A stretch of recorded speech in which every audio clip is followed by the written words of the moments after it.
If you are looking to develop your glutes, whether it's for sports performance or aesthetics, resistance bands and booty bands in particular can definitely help.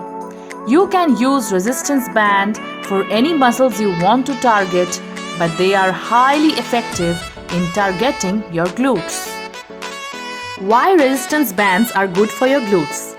The muscles help us to perform activities like moving forward, stopping, jumping up, as well as picking up things from the floor. Now, resistance bands help break apart muscle fibers in your hips, glutes and legs so they can rebuild to increase strength and structure in your posterior or backside.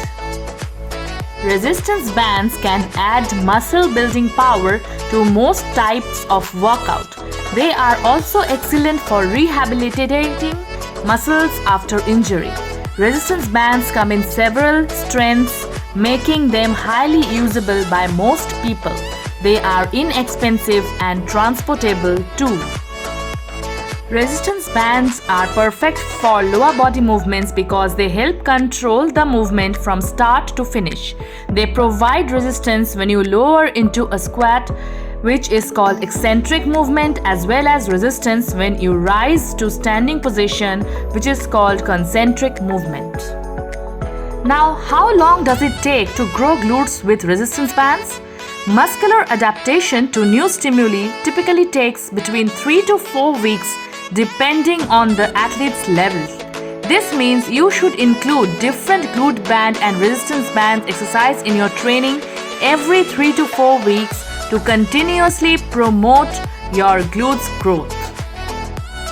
Last but not the least, are bands safer or better than weights?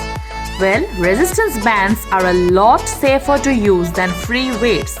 There is no question. Free weights offer the most reward in terms of building muscle and strength, but the risk is much higher than with bands. Bands are great if you are not worried about putting on serious size and you just want to be fit.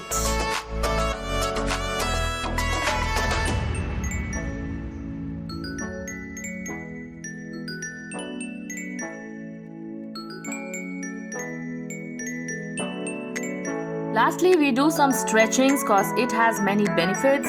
It can improve posture, tighten muscles that cause poor posture. Stretching can improve range of motion, prevents loss of range of motion. It can decrease your back pain. It helps prevent injury. And last but not the least, it can decrease your muscle soreness. So we must do stretchings of any kind of stretchings at the end of any kind of exercise.